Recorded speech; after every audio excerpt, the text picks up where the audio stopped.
Hey there, Bill here with Renu Therapy. Just recently saw this Andrew Huberman video on IG, and great video, and I kind of wanted to talk about it and put my 2 cents in. So yeah, let's hear this thing. I'd like to share with you some fun science that also translates to an actionable protocol for resilience training, and it has to do with deliberate cold exposure. Nowadays, a lot of people are doing ice baths and cold water immersion for the benefits on metabolism, resilience, and so forth. And indeed, it can work for those things because there's a lot of adrenaline released into your brain and body when you get into cold water.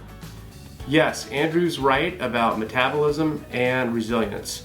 For me personally, my metabolism, it is definitely ramped up. I keep an average of 4 pounds off that I normally would have just by doing daily cold plunge. And then on the resilience, that's another big one. It really forces you to be disciplined, and it gives you that little bit of extra edge, especially at the start of the day when you conquer the cold. And so those are really good benefits.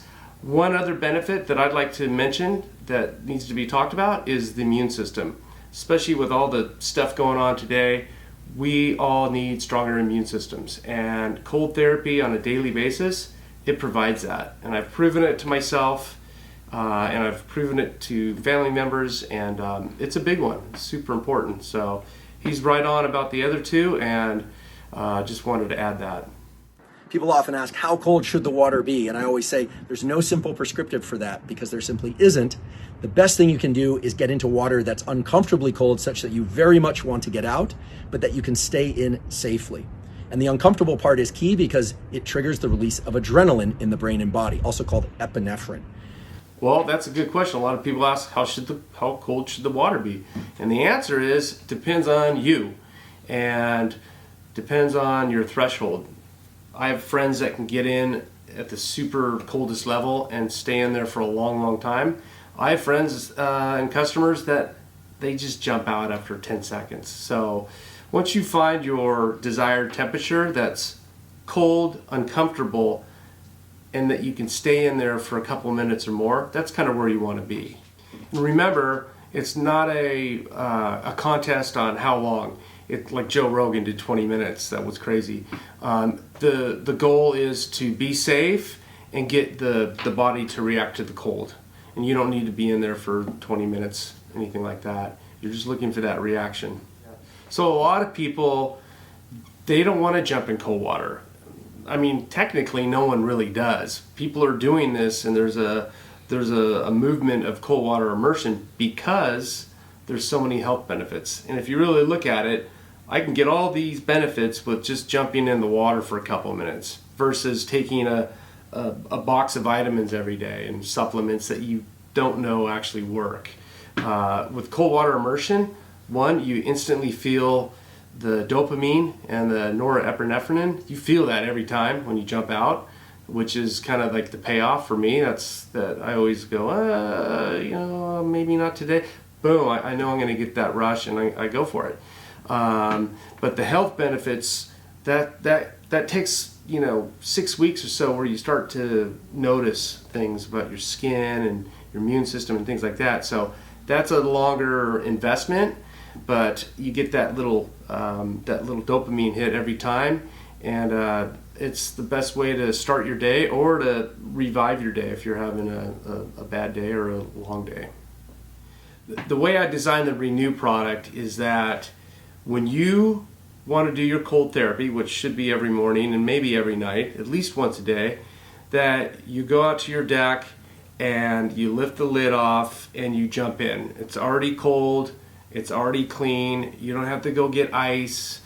Showers are they're good to get started if you're thinking about cold water immersion, but showers don't cut it. And that's where I was before I started this company. I was like, this is good, but in my city, the water temperature at the lowest is not even close. So, and you're not really getting your whole body surrounded by water, so you don't get that benefit. So, and if you have an injury like I did, like back injury, hauling ice is really not a great option. So I wanted something that is super easy to maintain. It's always cold and clean, and you don't have to mess with it. And so that's how we ended up with the Renu cold plunge.